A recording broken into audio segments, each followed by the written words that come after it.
लाल बाबा rice studio से आप देख रहे हैं न्यूज 18 बिहार झारखंड। नमस्कार, आप देख रहे हैं न्यूज 18 बिहार झारखंड और मैं हूं आपके साथ लक्ष्मी। एक बड़ी खबर धनबाद से। धनबाद में देखिए, कोयला घोटाले की जांच के तहत ईडी ने आज सुबह 5:30 बजे के करीब बड़ी कार्रवाई की है। 18 ठिकानों पर एक साथ छापेमारी शुरू की गई और आपको बताते चलें कि सरायढेला स्थित कोयला आउटसोर्सिंग कारोबारी एलबी सिंह और उनके भाई कुंभनाथ सिंह, शांति भवन में गणेश अग्रवाल, हेमंत गुप्ता, शक्ति मंदिर रोड पर व्यापारी दीपक पोद्दार सहित कई हार्डकोर कारोबारी और बीसीसीएल अधिकारी के ठिकाने पर जारी है। देखिए, निरसा के चिरकुंडा और मैथन में भी दबिश दी गई है। 18 ठिकानों पर एक साथ ईडी की छापेमारी। एक्सक्लूसिव तस्वीरें आपको दिखा रहे हैं। धनबाद में ईडी की रेड छापेमारी में बताया जा रहा है कैश मिले हैं। 18 से ज्यादा ठिकाने पर दबिश दी गई है और छापेमारी में रांची से भारी मात्रा में कैश की बरामदगी। ये मामला जो है कोयला चोरी और सरकार को करोड़ों की राजस्व हानि से जुड़ा हुआ बताया जा रहा है। तो ईडी की ये बहुत बड़ी कार्रवाई मानी जा रही है। आज सुबह 5:30 बजे से ही बड़ी कार्रवाई की गई, रेड किया गया। 18 ठिकानों पर एक साथ छापेमारी शुरू की गई और ऐसे में बताया जा रहा है कि कैश की बरामदगी हुई है और कई बड़े मामलों से जुड़ा हुआ ये केस बताया जा रहा है। बीसीसीएल अधिकारी के ठिकाने पर, दरअसल ये जो बीसीसीएल अधिकारियों के ठिकाने पर ईडी ने यहां पर रेड किया है। एक्सक्लूसिव तस्वीरें आपको दिखा रहे हैं। धनबाद के 18 ठिकानों में एक साथ ईडी की टीम ने दबिश दी है और अभी हम एलबी सिंह के आवास देव विला में हैं, जहां पर ईडी की टीम की छापेमारी जारी है। छापेमारी को लेकर सुरक्षा के लिहाज से अर्धसैनिक बलों की भारी संख्या में फोर्स लगाई गई है और साथ ही साथ स्थानीय थाना की पुलिस जो है वह भी यहाँ तैनात की गई है। बताया जा रहा है कि यह पूरा मामला कोयला स्कैम से जुड़ा हुआ है और इसे लेकर ही धनबाद के अलग अलग 18 ठिकानों में ईडी की टीम छापेमारी कर रही है। वहीं छापेमारी में यह भी बताया जा रहा है कि कई तरीके के इलेक्ट्रॉनिक डिवाइस सबूत के तौर पर मिले हैं और साथ ही साथ कहीं अहम अन्य सुराग भी मिले हैं। अगर बात की जाए ईडी की टीम की तो वह एलबी सिंह, उसके भाई कुंभनाथ सिंह, हेमंत गुप्ता, अनिल गोयल, दीपक पोद्दार सहित कई नामचीन चर्चित कोयला व्यवसायी जो धनबाद के साथ साथ पूरे झारखंड में चर्चित हैं, उनके ठिकानों में छापेमारी कर रही है। कोयले की बड़ी स्कैम हुई है, तस्करी हुई है और उससे जुड़े हुए यह तार है। अगर बात की जाए एलबी सिंह और कुंभनाथ सिंह की तो यह कोयला आउटसोर्सिंग कंपनी के मालिक औरा, टासरा, तीसरा अन्य क्षेत्रों में देवप्रभा, सुश्री के नाम से इनकी आउटसोर्सिंग कंपनियां चलती हैं और कहीं न कहीं ईडी की टीम को यह बात मालूम चली है, इस बात की उनकी जानकारी मिली है कि कोयले का स्कैम हुआ है या बड़े जो कहा जाए तो करोड़ों रुपये के राजस्व की चोरी हुई है। ईडी की टीम को कहीं अहम दस्तावेज अगर हाथ लगते हैं तो ये भी हो सकता है कि एलबी सिंह, कुंभनाथ सिंह को गिरफ्तार करे या फिर उसे समन कर अपने कार्यालय में पूछताछ के लिए बुला सकती है। फिलहाल इस छापेमारी से पूरे कोयलांचल में हड़कंप मचा हुआ है और कोयला स्कैम और तस्करी को लेकर कई तरह की चर्चाएं भी हो रही है। संजय गुप्ता, न्यूज 18 धनबाद। तो वहीं दुमका के जामा प्रखंड के सेजाकुड़ा आवास पर कोयला कारोबारी अमर मंडल के आवास पर ईडी की रेड जारी है। कोयला से जुड़े हुए मामलों को लेकर अमर मंडल से पूछताछ की जा रही है। ईडी के 10 से 15 अधिकारी जांच में जुटे हैं। घर के बाहर सीआरपीएफ और पुलिस बल भी तैनात है। कोयला कारोबारी अमर मंडल आवास पर रेड किया गया। दुमका से खबर मिल रही है ईडी के 10 से 15 अधिकारी जांच में जुटे हुए हैं। झारखंड और बंगाल में ईडी की दबिश लगातार जारी है और इसी कड़ी में आज दुमका जिला के सेजागोड़ा गांव स्थित कोयला व्यापारी अमर मंडल के यहाँ पर भी सुबह से ही सुबह 7 बजे से जो है ईडी की दबिश लगातार जारी है। तकरीबन जो है 10 से 15 अधिकारी की टीम जो है वो इस आवास पर गए हुए हैं और लगातार कोयला से जुड़े मामलों पर जो है लगातार छापेमारी जो है चल रही है। अमर मंडल से पूछताछ की जा रही है कि कोयला से जुड़े जो भी जानकारी है उनसे पूछताछ फिलहाल की जा रही है और उनके ठीक आवास के बाहर जो है सीआरपीएफ की पुलिस जो है सुरक्षा को लेकर लगाए गए हैं। किसी भी लोगों को जो है आवास के अंदर जाने से जो है वो मनाही है। लगातार तस्वीर लेने पर भी जो है यहाँ पर रोक लगा दी गई है। आप देख सकते हैं किस तरीके से जो है सीआरपीएफ की पुलिस जो है आवास के ठीक बाहर खड़ी है और सुबह 7 बजे से ही जो है यहाँ पर ईडी की टीम पहुंची हुई है और लगातार कोयला से जुड़े मामलों पर फिलहाल अमर मंडल से पूछताछ की जा रही है। अब ये देखने वाली बात है कि इस छापेमारी के बाद क्या कुछ सामने निकल कर आएगा। नितेश कुमार, न्यूज़ 18 दुमका। तो वहीं धनबाद में कोल माफिया पर ईडी की दबिश जारी है, जिसको लेकर झारखंड में सियासी हलचल जो है वो तेज है।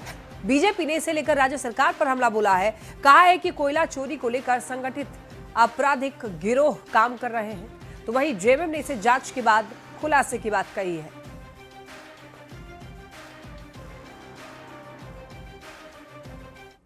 देखिए, हेमंत सरकार के कार्यकाल में कोयला की चोरी तो सबसे आम चोरी हो गई है साहब। एक संगठित आपराधिक गिरोह जो है वो धनबाद और सारे कोल फील्ड वाले एरियाज में कोयले की चोरी में लगा है और इन्होंने तो कोल इंडिया की जितनी अनुषंगी इकाइयाँ हैं उनके प्रोडक्शन को पीछे छोड़ दिया। अवैध कोयले का जो है और जो प्रारंभिक बातें आ रही हैं मीडिया के हवाले से, उसमें कि इसमें बड़े पैमाने पर अरबों रुपए के टैक्स की चोरी की गई। अनुसंधान होने दीजिए, तभी कुछ बोलना उचित होगा। कौन वो लोग हैं जिनके यहाँ छापे पड़े हैं, क्या बरामदगी हुई है, क्या इनपुट था। और मैं समझता हूँ संवैधानिक एजेंसी है तो उनकी हर कार्रवाई पर मीन मेख निकालना भी उचित नहीं होता है। देखिए, कोयला राष्ट्रीय संपत्ति है और इसकी रक्षा करना हम सबों का कर्तव्य है। ईडी भी केंद्र सरकार के अधीनस्थ है, कोलवारी सारे केंद्र सरकार के अधीनस्थ है। तो अब छापेमारी हो रही है, कार्रवाई हो रही है, सामने आने दीजिए बातों को, तब पता चलेगा। अभी तो जिस तरह से अविश्वास लोगों में जांच एजेंसियों के प्रति बढ़ी है। झारखंड के साथ ही पश्चिम बंगाल में भी ईडी की दबिश जारी है। कोलकाता में 24 ठिकानों पर ईडी ने रेड किया।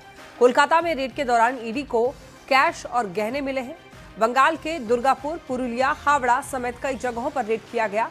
झारखंड में भी करीब 18 जगहों पर ईडी ने रेड किया है। ये कुछ तस्वीरें देखिए, हावड़ा की तस्वीर आपको दिखा रहे हैं और रेड में कैश और गहने मिले हैं। झारखंड के धनबाद की ये भी तस्वीर देखिए जहां पर रेड किया गया है। यानी कि ईडी ने दबिश दी है, कई ठिकानों पर छापेमारी की है। बंगाल और झारखंड ये 2 जिले हैं जहां पर ईडी ने दबिश दी है। खबर चतरा से, जहां पर टंडवा थाना क्षेत्र के धनगुड्डा घाटी में भीषण सड़क हादसा हो गया। तेज रफ्तार ट्रक ने बाइक सवार को रौंद दिया। इस घटना में बाइक सवार युवक की मौके पर ही मौत हो गई। मौके पर पहुंची पुलिस ने शव को कब्जे में लिया, जांच शुरू कर दी है। घटना के बाद आक्रोशित परिजनों ने मुआवजे की मांग को लेकर टंडवा सिमरिया मुख्य सड़क को जाम कर दिया है। तो ट्रक ने बाइक सवार को रौंद दिया। चतरा की ये खबर है, तस्वीरें आप ये देखिए, बाइक सवार युवक की मौत हो गई। आ रहा था, मेरे लड़की को छेका हो गया था, 15 दिन हुआ, और उसी के बीच में मेरा लड़की का माँ और लड़की ने बुलाया कि मेरा एग्ज़ाम है, से सुबह कल चलना होगा। तो ये लड़का ने वहाँ से आया, निकला रहा इनके धनगड्डा घाट में 4 साढ़े 5 बजे वहाँ इनके बीच विस्फोट यहाँ हुआ। ट्रक ने उसको चकमा दे के मार दिया। गढ़वा सदर थाना क्षेत्र में प्रेम प्रसंग के शक में परिजनों ने 17 साल की किशोरी की पिटाई कर हत्या कर दी। इस घटना को छिपाने के लिए परिवार ने शव को जलाने की कोशिश की, लेकिन सूचना पर पहुंची पुलिस ने जलती चिता से शव को बरामद किया। पुलिस ने लड़की के पिता और भाई को हिरासत में भी लिया है।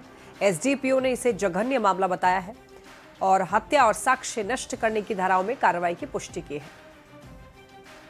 था जिसका मेरे को पता चला, मैं गया घर पे। 100 गांव है मेरा, एक था इसको मार दिए थे, गिर गई। फिर सदर हॉस्पिटल में हम लाए तो वहाँ पता चला ये डेथ कर गया।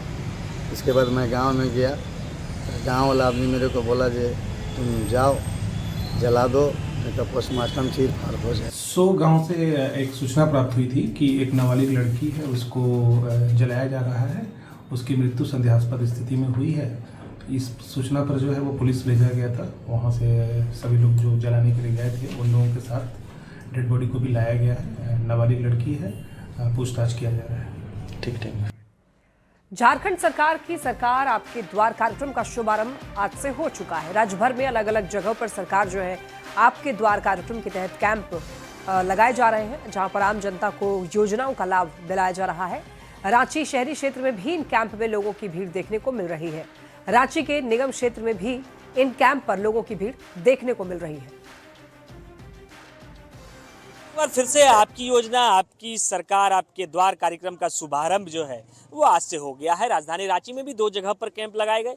सबसे अधिक भीड़ अगर आप बात करेंगे तो ये जो है दलहातू का इलाका है, और यहाँ आप देखिए मैया सम्मान योजना के लिए जो कतारें हैं वो लगातार सुबह से ही लंबी है। लगातार कर्मचारी ये प्रयास कर रहे हैं कि जितने भी लोग आएँ उनके समस्या का हल जो है वो ऑन द स्पॉट कराया जाए या उनके आवेदन को जल्द से जल्द निपटारा कराया जाए। ये योजना इस वजह से, क्योंकि सरकार ये कहती है कि हम एसी कमरे से बैठकर चलने वाले सरकार में से नहीं है। हमारी सरकार गांव-गांव तक जाती है, घर-घर तक जाती है और आपकी योजना आपके घर तक पहुंचाई जाती है। और उसी की ये तस्वीरें हैं कि रांची के निगम क्षेत्र में आप देखिए ये तमाम लोग हैं। दोपहर ढलने के बाद भी किस तरीके की भीड़ जो है वो यहाँ पर लगी हुई है। मैया सम्मान योजना लेने के लिए लोगों का जो कतार है वो लगातार। क्या दीदी? भरे थे, मेरा 7वां महीना से बंद हो गया है। अच्छा, पैसा बीच में कट गया आपका? हाँ, तो नहीं आ रहा है? होल्ड में है। बोला वहाँ ऑफिस गए ना, तो बोला होल्ड में है, नया फॉर्म भरिए। आपको भी पैसा पहले नहीं आया? नहीं आया था पहले, अब नहीं आ रहा है। अच्छा, 2500 जब से शुरू हुआ ना, एक बार आया फिर नहीं आया। 7500 से नहीं आया पैसा।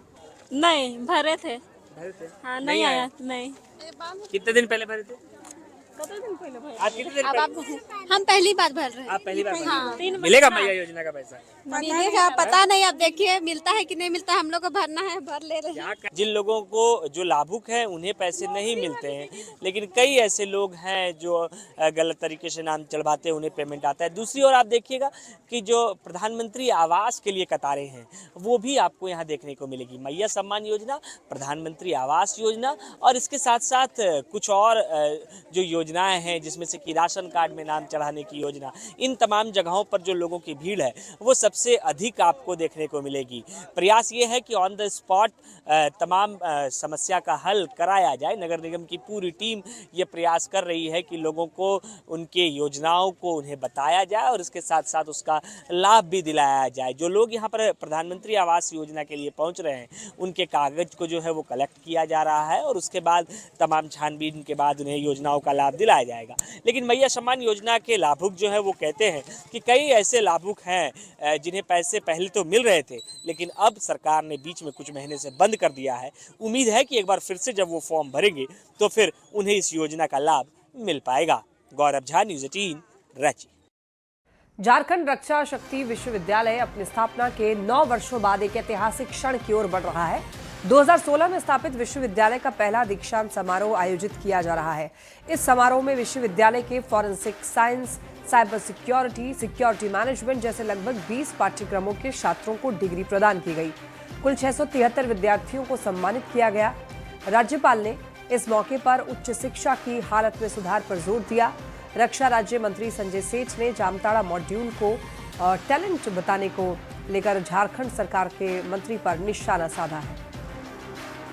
विश्वविद्यालयों में ये कार्यक्रम समय पर पूरे हो जाएं, इसमें देरी न हो, उसके हिसाब से हम प्रयास कर रहे हैं और इस कोशिश में भी है कि हायर एजुकेशन में जो शिक्षकों की कमी है उसको भी कैसे जल्दी से जल्दी पूरा किया जाए। झारखंड के एक मंत्री हैं जो कहते हैं ये जामताड़ा मॉड्यूल एक क्या है? टैलेंट है, टैलेंट बता रहे हैं। अरे दुर्भाग्य है इस झारखंड का। माननीय मुख्यमंत्री जी को तुरंत एक्शन लेना चाहिए भाई। 22 to 24 बैच से हूँ। बेसिकली मैं गया से हूँ, बिहार से हूँ, पर इस यूनिवर्सिटी का जो अचीवमेंट मैंने सुना है वो बहुत ज़्यादा था और जो अचीवमेंट मैंने सुना वो मुझे मिला। And thank you so much. और I would like to thank firstly God और सभी फैमिली मेम्बर्स, मेरे टीचर्स। जमशेदपुर न्यायालय के आदेश पर 3 करोड़ 16 लाख रुपए बकाया नहीं चुकाने के मामले में जल संसाधन विभाग के अधीन बिष्टुपुर स्थित सुवर्ण रेखा परियोजना के निर्मल गेस्ट हाउस को सील किया गया। सिविल जज के निर्देश पर नोटिस चिपकाया गया और गेस्ट हाउस खाली करने के लिए 2 घंटे का अल्टीमेटम दिया गया। झारखंड के जल संसाधन विभाग को सिविल कोर्ट का तमाचा पड़ा है। तस्वीर में दिखाने का प्रयास कर रहा हूं, जहां आप देख सकते हैं कि जल संसाधन विभाग स्वर्णरेखा के द्वारा यहाँ पर निर्मल गेस्ट हाउस बनाया गया था और इसे सील कर दिया गया है। आपको बता दूं कि आरके कंस्ट्रक्शन द्वारा यहाँ पर जो है वो 1980 में घाटशिला में कैनाल का काम किया गया था, जिसमें 50 लाख और 40 लाख रुपए बकाया था और उसके बाद वो बकाया विभाग द्वारा नहीं दिया जा रहा था, जिसके बाद जो है वो आरके कंस्ट्रक्शन वो कोर्ट में जाता है और उसके बाद कोर्ट की तरफ से इसे 3 करोड़ रुपए विभाग को देने का आदेश दिया जाता है और उसके बाद भी वो पैसे नहीं चुकाए जाते हैं। हालांकि एक केस जो है आरके कंस्ट्रक्शन जीतने के बाद 2 बंगला को सील कर दिया जाता है कोर्ट के द्वारा और फिर से एक बार जल संसाधन विभाग को स्वर्णरेखा को जो है वो निर्देश दिया जाता है कि जो ये बिल्डर है इनको जो बकाया राशि है लगभग 3 करोड़ रुपए वो दिया जाए। सिविल कोर्ट द्वारा एक बार फिर जल संसाधन विभाग को एक बड़ा तमाचा मारा गया है, क्योंकि जो बकाया राशि है वो बार बार निर्देश के बाद भी नहीं चुकाया जा रहा है, जिसकी वजह से सिविल कोर्ट के द्वारा ये पूरी तरह से निर्मल गेस्ट हाउस को सील कर दिया गया है। हालांकि अब देखना यह है कि कल जो सुनवाई है उसमें क्या कुछ निर्देश दिया जाता है। न्यूज़ 18 के लिए जमशेदपुर से आशीष कुमार तिवारी। रांची के ओरमांझी इलाके में आयुष्मान आरोग्य मंदिर केवल कागजों पर ही सक्रिय दिख रहे हैं। कुल्ही और सदमा गांव के स्वास्थ्य केंद्रों में ताले लटके हुए मिले, ना डॉक्टर, ना एएनएम और ना ही वहां पर दवा उपलब्ध है। ग्रामीणों ने यह बताया है कि महीनों से इलाज नहीं हो रहा है। 24 घंटे प्रसव सुविधा का दावा भी फेल मिला है। जाते हैं, हम सोचे दवा लेंगे तो आगे मीटिंग, फिर आज हम लोग का क्लस्टर मीटिंग है बरवे पंचायत में, तो वहाँ जा रहे थे। दवाई लेना था यहाँ? हाँ, दवा भी ले हैं तो यह बंद है, तो आगे सेंटर आर्गो है बरवे वाला में, उसमें ले लेंगे। तो ये वाला आज क्यों बंद है, क्या बोलिए? दीदी से तो बात नहीं हुआ है, दीदी लोग बताती है जब इसी में मीटिंग रहता है तो वहाँ जाने से बंद रहता है। वो तो अभी दिक्कत होगा, लेकिन दवा तो हर चीज़ मिलता है यहाँ, सुविधा अभी क्यों बंद है ये तो हम भी अभी आए थे तो दवा ही लेने के लिए। तो किस चीज़ की दवा ले रहे थे? वो खांसी उसी था। कहाँ से आए आप, कितना दूर से आए? बजरमारा। बजरमारा। अगर ऐसी बात है और तो हम लोग सारे MOIC को इस पर काफ़ी कड़ाई करने को लिखेंगे, क्योंकि MOIC को डायरेक्टली आम को देखना है, क्योंकि लगभग 350 आयुष्मान आरोग्य मंदिर हैं। अकेले कोई ज़िला से तो नहीं देख पाएंगे हम लोग, लेकिन हम लोग सारे MOIC को एक्टिव करते हैं कि कार्रवाई करें, जो लोग अगर एब्सेंट हैं उन पर कार्रवाई करें। राज्य के सरकारी अस्पतालों की स्थिति क्या है, जरा एक बार ग्रामीण क्षेत्र में आइए तब पता चलेगा। जिले के सिविल सर्जन कहते हैं कि हमने सदर अस्पताल में बेहतर व्यवस्थाएं दी हैं और ग्रामीण क्षेत्र के जो अस्पताल हैं वहां भी मूलभूत सुविधाएं मिल रही हैं। राज्य के स्वास्थ्य मंत्री ये दावा करते हैं कि आप हमारे किसी भी अस्पताल में जाइए, बेहतर इलाज मिलेगा। तो आज हमने भी सोचा कि एक अस्पताल में जाकर वहां की स्थिति देख ली जाए, क्योंकि ये आयुष्मान आरोग्य मंदिर है। दिन के करीबन 11:15 बज रहे हैं, यानी 12 बजने को है और अब भी ताले जड़े हुए हैं। इसे थोड़ा तस्वीरों में देखिए कि स्थिति क्या है। पर्दे गिरे हुए हैं, ताले बंद हैं, लेकिन एक पोस्टर जरूर लगा हुआ है कि प्रसव सेवा 24/7 जो है यहाँ उपलब्ध होगा। हमारी बातचीत यहाँ के कर्मचारियों से हुई है। उन्होंने कहा कि डेपुटेशन के लिए हमें यहाँ से दूसरे सेंटर पर भेजा गया था, इस वजह से आज सेंटर नहीं खुला। ये इत्तिफाक है कि आज ही हम आ गए। अब रोजाना की क्या स्थिति होती है ये भी एक बड़ा सवाल होता है, क्योंकि अस्पताल परिसर के बाहर की जो स्थिति देखकर लग रही है उसे लगता है कि शायद ही यहाँ कोई आ रहा होगा या यहाँ इलाज हो रहा होगा, या हो भी रहा होगा तो आसपास के लोग ये बताते हैं कि हम लोग जब भी यहाँ हम लोगों की जरूरत होती है तो हम लोग ब्लॉक चौक पर चले जाते हैं, क्योंकि पता नहीं यहाँ कब कौन और कैसा इलाज होगा। सवाल ये होता है कि जब इधर 1-2 और पोस्टर हमने देखा, ये लिखे हुए हैं कि कई तरहों का जांच जो है वो यहाँ उपलब्ध है, मुफ्त में जांच किया जाता है। उसके बावजूद जब यहाँ मरीज पहुंचेंगे तो कोई मिलेगा ही नहीं। यहाँ कर्मचारी बताते हैं कि जो डॉक्टर हैं वो ऑन कॉल रहती हैं, लेकिन उसके साथ साथ जो एएनएम है या जो प्रभारी हैं उन्हें यहाँ पर काम करने के लिए इसके साथ साथ अन्य जगहों पर ड्यूटी लगाई जाती है। हो सकता है कि जो एएनएम है वो टीकाकरण के लिए गई होंगी, लेकिन सवाल तो यही होता है कि अगर आज कोई प्रसव महिला इस अस्पताल के गेट पर पहुंच जाए तो उनका इलाज कौन करेगा। गौरव झा, न्यूज़ 18, रांची। यहाँ रुक रहे एक छोटे से ब्रेक के लिए, जल्द लौटेंगे।